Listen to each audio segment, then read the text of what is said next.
మీడియాతో CM Revanth Reddy chit-chat KCR సభ నుంచి ఎందుకు వెళ్లిపోయారో ఆయన్నే అడగండి. సీఎం రేవంత్ సభలో సభ్యులను గౌరవిస్తాం. సీఎం రేవంత్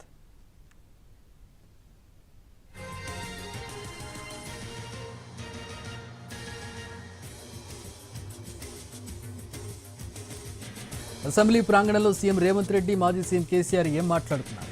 ఇదే ఇప్పుడు హాట్ టాపిక్ అవుతుంది. అయితే ఈ ప్రశ్నకు సింపుల్గా సమాధానం దాటవేశారు సీఎం రేవంత్ రెడ్డి.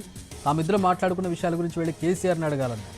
మీడియాతో చిట్చాట్లో కీలక అంశాలు ప్రస్తావించారు రేవంత్ రెడ్డి. కేసీఆర్ అసెంబ్లీకి వచ్చి వెంటనే వెళ్లిపోవడంపై కూడా ఆయన్నే అడగాలన్నారు. కేసీఆర్ను తాను కలవడం ఇదే తొలిసారి కాదని, గతంలో ఒకసారి ఆసుపత్రిలో కలిశానని అన్నారు. సభలో సభ్యులందరినీ తాము గౌరవిస్తామన్న CM Revanth Reddy parliament central hall లాంటి సెంట్రల్ హాల్ను అసెంబ్లీ ప్రాంగణంలో నిర్మిస్తామన్నారు. సెంట్రల్ హాల్లోకి ఎమ్మెల్యేలు, మంత్రులు అందరికీ యాక్సెస్ ఉంటుందని, మాజీ ఎమ్మెల్యేలకు కూడా సెంట్రల్ హాల్లో ప్రత్యేక ఏర్పాట్లు చేస్తామన్నారు.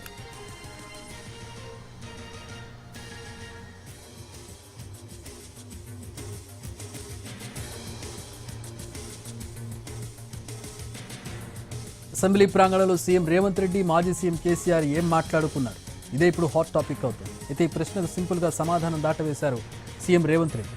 తామిద్దరం మాట్లాడుకున్న విషయాల గురించి వెళ్లి కేసీఆర్ను అడగాలన్నారు. మీడియాతో చిట్చాట్లో కీలక అంశాలు ప్రస్తావించారు రేవంత్ రెడ్డి. కేసీఆర్ అసెంబ్లీకి వచ్చి వెంటనే వెళ్లిపోవడంపై కూడా ఆయన్ని అడగాలన్నారు. కేసీఆర్ను తాను కలవడం ఇదే తొలిసారి కాదని, గతంలో హాస్పిటల్లో కూడా కలిశారని అన్నారు. సభలో సభ్యులందరినీ తాము గౌరవిస్తామన్న CM Revanth Reddy parliament central hall లాంటి ఒక సెంట్రల్ హాల్ను అసెంబ్లీ ప్రాంగణంలో కూడా నిర్మిస్తామన్నారు. సెంట్రల్ హాల్లోకి ఎమ్మెల్యేలు, మంత్రులు అందరికీ యాక్సెస్ ఉంటుందని, మాజీ ఎమ్మెల్యేలను కూడా సెంట్రల్ హాల్లో ప్రత్యేక ఏర్పాట్లు చేస్తామన్నారు.